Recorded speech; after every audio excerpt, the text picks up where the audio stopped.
மல்லிகைப்பூவை பந்து போல் உருண்டையாக கட்டுறதுக்கு நான் ஃபாலோ பண்ணுற மெத்தடை உங்களுக்கு நான் இந்த வீடியோவில் ஷேர் பண்ணியிருக்கேன். ஸோ ஃபஸ்ட்டு ஒரு நூலில் வந்து 2 மல்லிகைப்பூவை எடுத்து ஒரு நாட் போட்டுக்கணும்.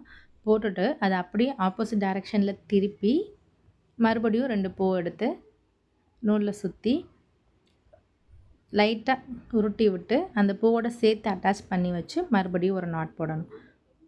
அகெயின் வந்து நூலை ஆப்போசிட் டைரெக்ஷனில் திருப்பி 2 பூ வச்சு ஒரு சுற்றிட்டு அந்த பூவை அப்படியே லைட்டாக அப்படியே உருட்டி விட்டு மறுபடியும் நாட் போடணும்.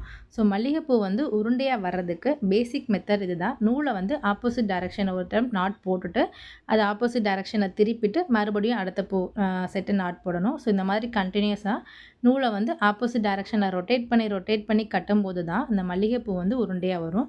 நீங்கள் சப்போஸ் இந்த ரொட்டேட் பண்ணாமல் கண்டினியூஸாக நூலை அப்படியே பூ வச்சு கட்டிக்கிட்டே இருந்தீங்கன்னா உங்களுக்கு இந்த மல்லிகைப்பூ வந்து உருண்டையாக வராது. ஓரளவுக்கு நெருக்கமாக இருக்கும், பட் வந்து உருண்டையாக பந்து போல் குண்டு அழகாக வராது. ஸோ முக்கியமான மெத்தட் வந்து நூலை ஆப்போசிட் டைரெக்ஷனில் ரொட்டேட் பண்ணி தான் மல்லிகைப்பூவை கட்டணும். இன்னொன்று நிறைய பேருக்கு வந்து சொல்லுவாங்க, மல்லிகைப்பூ வந்து கட்டும்போதே கசங்கிடுது. ஸோ எவ்வளோ மொட்டாக இருந்தாலும் பூ வந்து கட்டும்போது மலர ஆரம்பிச்சிடுது அப்படின்வாங்க. நான் இப்போ வந்து கரெக்டாக 6:30 மணிக்கு மேலே தான் கட்ட ஸ்டார்ட் பண்ணியிருக்கேன். ஸோ ஏன்னா மல்லிகைப்பூவை கட்டும்போது மெயினாக வந்து நம்ம அந்த மொட்டு பகுதியை வந்து அழுத்தி பிடிச்சிடக்கூடாது.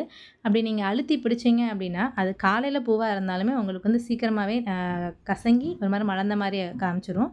ஸோ அதனால் பூவோட அந்த பச்சை கலர் காம்பு பகுதியை தான் நம்ம வந்து மோஸ்ட் ஆஃப் பிடிச்சி அதை ஹேண்டில் பண்ணி நம்ம வந்து நாட் போடணும்.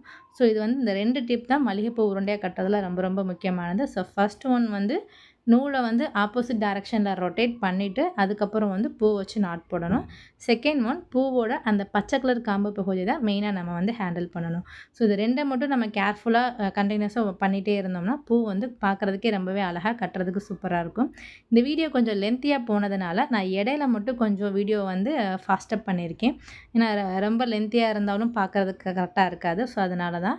ஸோ மல்லிகைப்பூவில் வந்து மெயினாக வந்து இந்த மாதிரி உருண்டையாக கட்டும்போது அது பார்க்குறதுக்கே ரொம்பவே அழகாக நம்ம மாலை கட்டின மாதிரி ஒரு லுக் கொடுக்கும். ஸோ அதனால் வந்து உங்களுக்கு இது வந்து ரொம்ப வெயிட்டாகவும் தெரியாது.